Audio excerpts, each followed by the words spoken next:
ಮೈಸೂರು, ಚಾಮರಾಜನಗರ, ನಾವು ಒಂದು ಮಂಡಪ ಬಿಡ್ತೀರಾ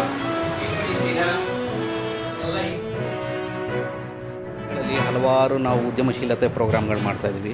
ಇಲ್ಲಿ ಮೊದಲನೇದಾಗಿ EAP ಅಂತ ಒಂದು ಎಂಟರ್ಪ್ರಿನರ್ಶಿಪ್ ಅವೇರ್ನೆಸ್ ಪ್ರೋಗ್ರಾಮ್ ಅಂತ ಒಂದು ಮಾಡ್ತಾಯಿದ್ದೀವಿ. ಇದು ಒಂದಿನದ ಜಾಗೃತಿ ಕಾರ್ಯಕ್ರಮ. ಈಗ ಜನರಿಗೆ how to become an entrepreneur ಅಥವಾ ಅವ್ರು ಸ್ವಂತವಾಗಿ ಅವ್ರ ಕಾಲ ಮೇಲೆ ಹೇಗೆ ನಿಂತ್ಕೋಬೇಕು ಅದ್ರ ಬಗ್ಗೆ ಮಾಹಿತಿಗಳು ಕೊಡ್ತೀವಿ. ಆಮೇಲೆ ಬೇರೆ ಬೇರೆ ಸೆಂಟ್ರಲ್ ಆಗಲಿ ಸ್ಟೇಟ್ ಗೌರ್ಮೆಂಟ್ ಆಗಲಿ ಯಾವ್ಯಾವ ಸ್ಕೀಮ್ ಇದೆ, ಫಂಡ್ ಸಪೋರ್ಟ್ ಏನಿದೆ, ಅವ್ರು ನಿಲ್ಲೋದಕ್ಕೆ ಯಾವ್ಯಾವ ಥರ ಉತ್ತೇಜನ ಬೇಕು, ಇದ್ರ ಬಗ್ಗೆ ಎಲ್ಲ ಮಾಹಿತಿ ಕೊಡ್ತೀವಿ. ಪಡ್ಕೋಬೋದು ಅನ್ನೋದ್ರ ಬಗ್ಗೆ ಇವತ್ತು ಒಂದು ದಿನದ ಪ್ರೋಗ್ರಾಮ್ನ ಏರ್ಪಡಿಸ್ಕೊಂಡಿದ್ದೀವಿ.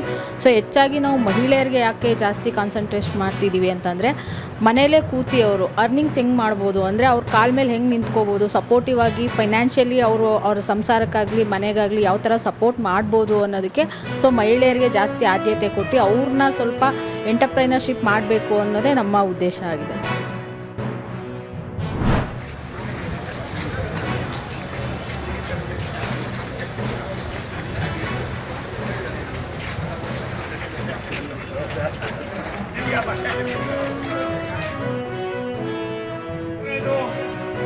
ನಮ್ಮ ಹುಸೇನ್ ಸಾಹೇಬ್ ನಮ್ಮ ಶಾಸಕರು ಹೇಳ್ತಾ ಇದ್ರು, ಇನ್ನೊಂದು ಅಂಡರ್ ಪಾಸ್ ಇದಾಗಿದೆ ಅಂತ ಅಂದ್ಬಿಟ್ಟು ಈಗಾಗಲೇ ಡಾಕ್ಟರ್ ಮಂಜುನಾಥ್ ಸಾಹೇಬರು ಅದನ್ನು ಕೂಲಂಕುಷವಾಗಿ ನನಗೆ ವಿವರಣೆಯನ್ನು ಕೊಟ್ಟಿದ್ದಾರೆ.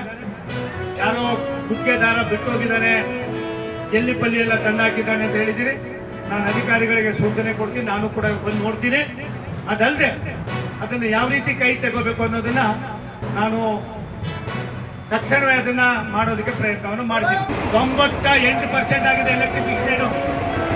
14 ವರ್ಷದ ಹಿಂದೆ 11 ವರ್ಷದ ಹಿಂದೆ 27% ಇದ್ದಂತ ರೈಲ್ವೆದು ಎಲೆಕ್ಟ್ರಿಫಿಕೇಷನ್ ಇವತ್ತು 98% ಆಗಿದೆ. ಇದಕ್ಕೆ ಕಾರಣ ಸನ್ಮಾನ್ಯ ನರೇಂದ್ರ ಮೋದಿ ಅವರು. ಇವತ್ತು ನಮ್ಮ ಕರ್ನಾಟಕದಲ್ಲಿ ಸುಮಾರು 15, 20, 25 ವರ್ಷದ 45,000 ಕೋಟಿ ರೂಪಾಯಿಗಳ ಯೋಜನೆಯನ್ನ ನಾವು ಪ್ರಾರಂಭ ಮಾಡಿದ್ದೀವಿ. ಪ್ರಸ್ತುತ ಕರ್ನಾಟಕದಲ್ಲಿ 11,800 ಕೋಟಿ ರೂಪಾಯಿ ಕಾಮಗಾರಿಗಳು ಇನ್ನು ಕೆಲವೇ ದಿನಗಳಲ್ಲಿ ಮುಗಿಯುವ ಹಂತದಲ್ಲಿ ಬಂದಿದೆ.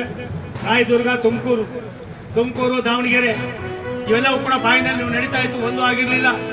ಎಲ್ಲವನ್ನು ಕೂಡ ಕೈಗೆತ್ಕೊಂಡು ಕೆಲಸವನ್ನು ಮಾಡ್ತಾ ಇದ್ದೀವಿ.